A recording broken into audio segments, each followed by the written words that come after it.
புதுச்சேரியின் புதிய ஆளுநராக பொறுப்பேற்றுள்ள ஓய்வு பெற்ற IAS அதிகாரியான கைலாஷ் நாதன் பற்றிய சில தகவல்களை காண்போம்.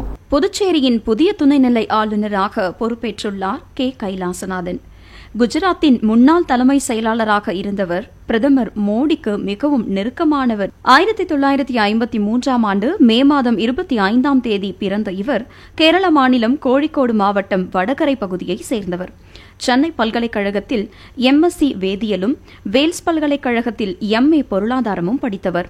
இவரது தந்தை அஞ்சல் துறையில் தமிழ்நாட்டில் ஊட்டியில் பணிபுரிந்தவர் என்பதால் ஊட்டியில் வளர்ந்தார். 1979ஆம் ஆண்டு IAS பேட்ச் அதிகாரியான கைலாசநாதன் குஜராத்தில் 1981ஆம் ஆண்டில் உதவி மாவட்ட ஆட்சியராக பணியில் சேர்ந்தார்.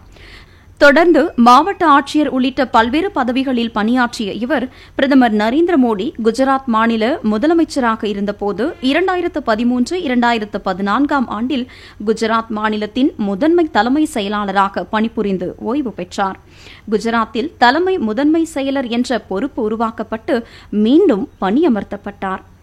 முதலமைச்சரின் முதன்மை செயலாளர் கைலாசநாதன் 2006 முதல் முதலமைச்சர் அலுவலகத்தில் பல்வேறு பதவிகளில் பணியாற்றி வந்தார். 2013இல் அவர் ஓய்வு பெற்ற பிறகும் மீண்டும் முதலமைச்சர் அலுவலகத்தில் நீட்டிக்கப்பட்டார்.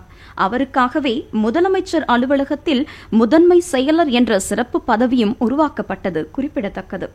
மேலும் நரேந்திர மோடி, ஆனந்திபென் பட்டேல், விஜய் ரூபானி மற்றும் பூபேந்திர பட்டேல் ஆகிய 4 முதலமைச்சர்களின் பதவிக்காலத்தில் அவரது பதவியும் நீட்டிக்கப்பட்டுள்ளது. 18 ஆண்டு காலத்தில் 4 முதலமைச்சர்களிடமும் நெருக்கமாக இருந்துள்ளார். மோடியின் செல்லப்பிள்ளை திட்டங்களான கிஃப்ட் சிட்டி, நர்மதா மற்றும் காந்தி ஆசிரம மறுமேம்பாடு போன்றவற்றில் பொறுப்பு அவருக்கு வழங்கப்பட்டது. 4 முதலமைச்சரின் கீழ் அவர் பணியாற்றினாலும் இவரின் அதிகாரம் குறையவில்லை என்றே கூறப்படுகிறது. 2014ஆம் ஆண்டில் பிரதமராக மோடி மாறிய போதும் குஜராத்தில் பிரதமரின் கண்ணும் காதுமாக அவர் தொடர்ந்து செயல்பட்டு வந்துள்ளார்.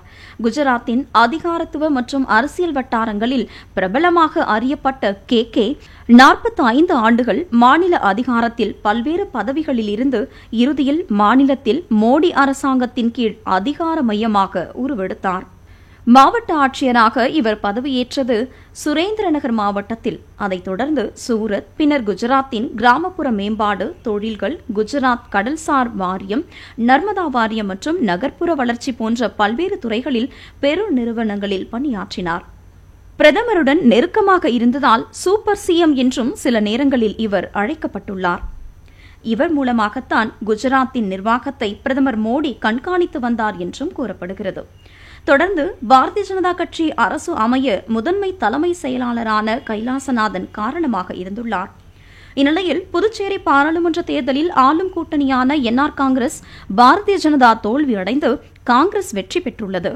பாரதிய ஜனதா அமைச்சராக இருந்து போட்டியிட்ட நமச்சிவாயம் தோல்வியடைந்தது ஆளும் கூட்டணி கட்சியிடையே அதிர்ச்சியையும் விரிசலையும் உண்டாக்கியுள்ளது.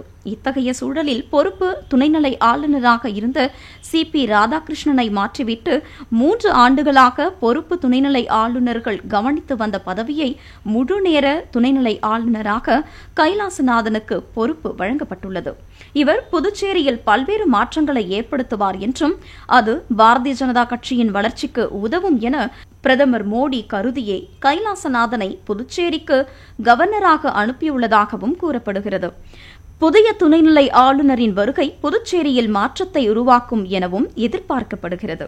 புதுச்சேரியை பொறுத்தவரை யூனியன் பிரதேசம் என்பதால் துணைநிலை ஆளுநருக்கு அதிக அதிகாரங்கள் உள்ளன. இதனால் புதுச்சேரியில் பிரதமர் மோடிக்கு நெருக்கமானவராக அறியப்படும் கைலாசநாதன் நியமனம் செய்யப்பட்டிருப்பது மிகுந்த முக்கியத்துவம் பெற்றுள்ளது. புதுச்சேரி உங்கள் AMN TV செய்திகளை யூடியூபில் உடனுக்குடன் காண AMN TV பாண்டிச்சேரி சேனலை சப்ஸ்கிரைப் செய்யுங்கள். பெல் பட்டனை மறக்காமல் கிளிக் செய்யுங்கள்.